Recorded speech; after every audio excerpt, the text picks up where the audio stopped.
லூக்கா 5ஆம் அதிகாரம் 4, 5, 6 வசனங்கள். அவர் போதகம் பண்ணி முடித்த பின்பு சீமோனை நோக்கி, ஆழத்திலே தள்ளி கொண்டு போய் மீன் பிடிக்கும்படி உங்கள் வலைகளை போடுங்கள் என்றார். அதற்கு சீமோன், ஐயரே, ராம் முழுவதும் நாங்கள் பிரயாசப்பட்டும் ஒன்றும் அகப்படவில்லை, ஆகிலும் உம்முடைய வார்த்தையின்படியே வலையை போடுகிறேன் என்றான். அந்தபடியே அவர்கள் செய்து தங்கள் வலை கிழிந்து போகத்தக்கதாக மிகுதியான மீன்களை பிடித்தார்கள். இந்த இடத்துல பேதுரு மீன் பிடிக்கணும் அப்படின்றதுக்காக ராம் முழுவதும் பிரயாசப்படுகிறாரு.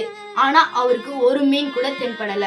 திருப்பி மறுநாள் காலையில ஏசப்பா வந்து, நீங்க மீன் பிடிக்கிறதுக்காக உங்க வலைய கடல்ல போடுங்க அப்படின்னு சொல்லும் பொழுது பேதுரு ஏசப்பா கிட்ட, ஐயரே, நாங்கள் ராம் முழுவதும் பிரயாசப்பட்டும் எங்களுக்கு ஒன்றும் அகப்படவில்லை, ஆகிலும் உங்களுடைய வார்த்தையின்படியே செய்கிறோம் அப்படின்னு அவரோட வார்த்தையின்படியே செஞ்சதுனால அவங்களுக்கு வலை கிளியத்தக்கதான மீன்களை ஏசப்பா அவங்களுக்கு கொடுத்தாரு. இது மாதிரி அவருடைய வார்த்தையின்படி நம்ம செய்யும் பொழுது நம்புவதற்கு எதுவுமே இல்லைனாலும் ஏசப்பா நமக்கு அதை தர வல்லவரா இருக்கிறார். இது போல இன்னும் அநேக வசனங்களை நீங்க தெரிஞ்சுக்க நம்ம சேனலை சப்ஸ்கிரைப் பண்ணுங்க.